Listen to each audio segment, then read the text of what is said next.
Hey, what's up, everybody? I know this isn't my normal podcast episode, but I have a unique opportunity that kind of came my way, so I thought I'd share it, and I hope you'll support it. Now, you know that I'm all about personal story, and a media company reached out to me because they have a new podcast coming out that's about the personal story of not just a cult leader, but also the people that followed him, and we thought that you might be interested in it. I wouldn't bring you something if I wasn't interested in it myself, but this is a good opportunity to show that we're supportive of work that helps to tell the story of cults and how they affect other people. So I'm here to tell you about a new season of the Smokescreen podcast from Neon Hum Media. The second season is called Am Rama, about a spiritual teacher named Dr. Frederick Lenz III, better known as Rama by his students. It's hosted by award-winning journalist Jonathan Hirsch. It sounds like a really interesting look into a different type of cult than most of us experienced, but I think it will be interesting to see the similarities and the mechanisms of control that were used. In the 1980s and 1990s, the tech industry was starting to grow into an eventual boom. Along with the rise of technology, there was also a rise in spiritual things like meditation. Now, while these two things don't necessarily seem to go hand in hand, Rama blended meditation and computer programming into his brand of spirituality. By following his advice, some students ended up being wildly successful in computer programming. Others lied their way into jobs and were eventually shunned from the industry. This season of Smokescreen is an investigation that's both reflective and personal into the rise and fall of Rama.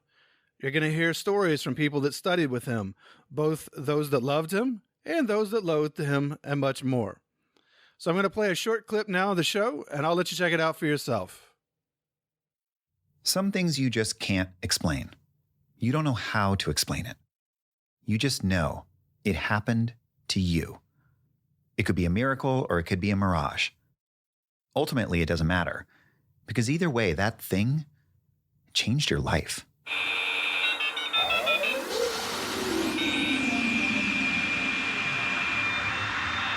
Jim had one of those experiences.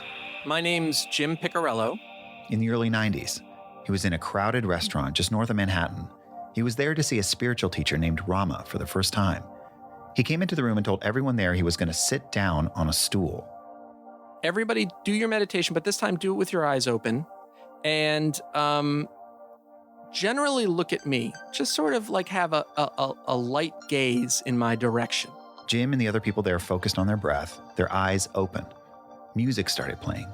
And they put on this, what sounded like rock and roll new age music that was very calm. They lowered the lights. He concentrated on his breathing, looked up in the direction of this teacher, a man named Frederick Lenz, who went by the name Rama. And God damn it, if the whole room didn't turn into solid gold and everyone in it. The golden light. It wasn't something he saw. He says he felt it, too. And I got a rush of euphoria that I had never felt before. He said it was like a wall of good and amazing feelings just washing through him. And I almost got a little nauseous because of feeling that way. It was very disorienting. But it also felt amazing. The lights came back on 15 minutes later. He remembers Rama started talking, but can't remember what it was about. I just remember saying, I'm following this dude for the rest of my life because he's got something that no one has.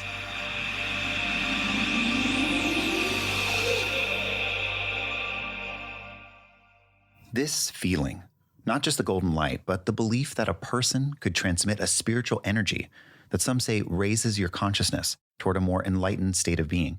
It's what attracted Jim to Rama, and it's what kind of changed his life. Changed other people, too.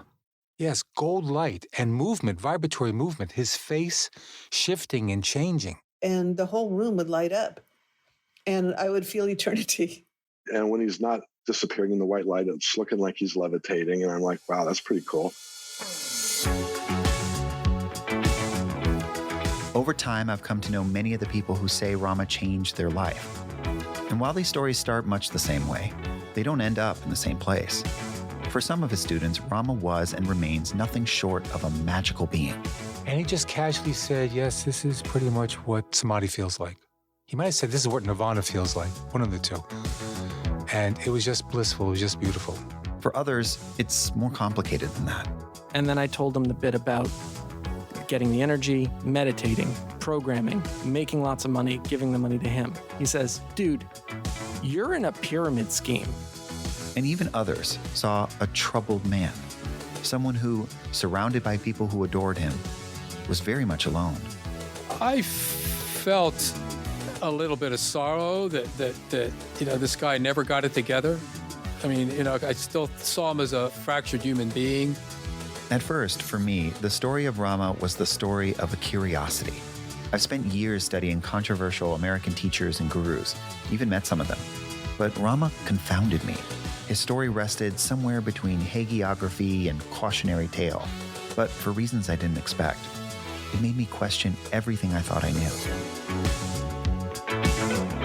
I'm Jonathan Hirsch. From Neon Hum Media and Smokescreen, this is I Am Rama. Chapter 1, Golden Light. So look, it's not every day that I'm approached by a media company that takes an interest in what I do here with Shunned. We need to have more content and more interest in these cults and their impact on people. A rising tide lifts all ships, and we can all learn from one another too as we learn about different groups. That's why I don't focus solely on stories of former Jehovah's Witnesses. We can all learn from one another. Smokescreen is the name of the podcast, and I Am Rama, R-A-M-A, is the name of the second season. This podcast is available every Tuesday on Apple Podcasts, Spotify, Stitcher, or wherever you listen. The first episode drops today, and it's the very day that I'm dropping this, so I hope you'll check out the first episode and get started on it.